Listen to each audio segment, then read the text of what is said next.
আসসালামু আলাইকুম viewers, Shaukat foods BD থেকে আপনাদের সবাইকে স্বাগতম। আজকে আপনাদের দেখাবো খুব ইজিলিভাবে ঘরোয়া উপায়ে কিভাবে কেক তৈরি করবেন। তো প্রথমে আমি দুইটা লো টেম্পারেচারে থাকা ডিমকে একটা বাটির মধ্যে ভালোভাবে ফেটিয়ে নিচ্ছি।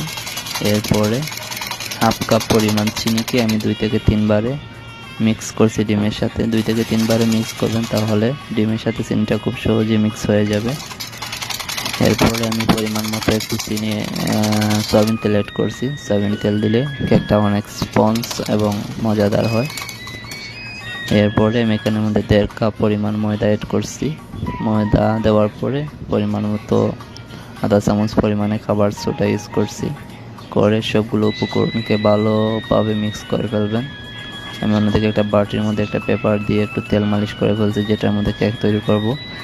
একটা পাতিলের মধ্যে একটা স্ট্যান্ড দিয়ে আমি মিট করে আগুন দিয়ে দিছি। মাশাআল্লাহ, আমার কেকটা খুব সুন্দর হয়েছে। আপনারা চাইলে আপনাদের বাসায় ট্রাই করতে পারেন, আপনার ফ্যামিলির সাথে শেয়ার করতে পারেন।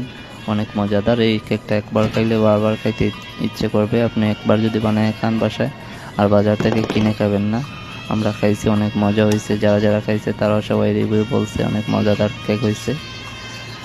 তাহলে আমাদের ভিডিওটি ভালো লাগলে লাইক, কমেন্ট, শেয়ার দিতে ভুলবেন না এবং ফলো দিয়ে পাশে থাকবেন। সবাইকে অনেক অনেক ধন্যবাদ। আসসালামু আলাইকুম।